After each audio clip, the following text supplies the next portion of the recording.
Hi guys, how have you been? Well, I really hope that you're having a fun time with your family, but don't miss out on your studies and do give it a read. Like whatever videos are going on, just read them and simultaneously do enjoy a little bit. Okay, so this is Janvi here, your history educator on Study Room, and we were studying chapter 5th, which is Pastoralist in the Modern World, and we completed our chapter. Now, just a quick revision is left, so we are gonna patak se see all those points which we covered so far. Okay.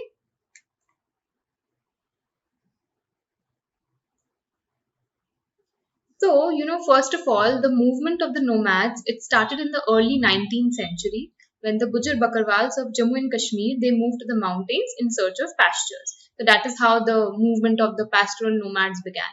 Then the pastoral nomads, they are found in places such as plains, plateaus, then mountains and deserts of India, right?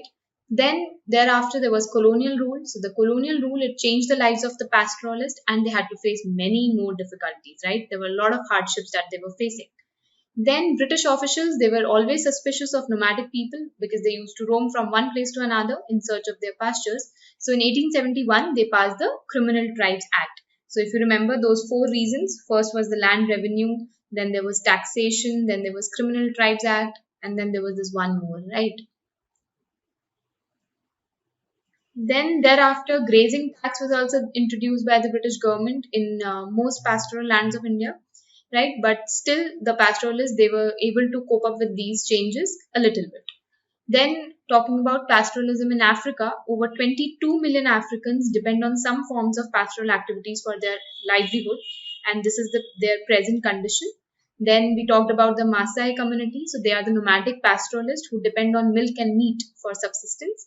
They used to face several, like they actually faced several challenges due to the restrictions imposed by the British colonial government in the late 19th century, which resulted in major losses of livelihood and it changed their traditional lifestyles.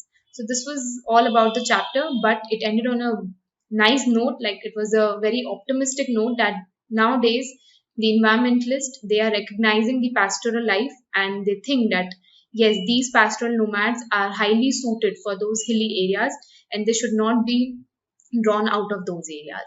So we ended on that note. So this is the end of the chapter, and I really hope that you understood everything. It's a very simple chapter, so go through it again. And I'm gonna see you soon in our next video. And thank you for being with me on Study Room. And have a nice day. Stay safe. Bye bye.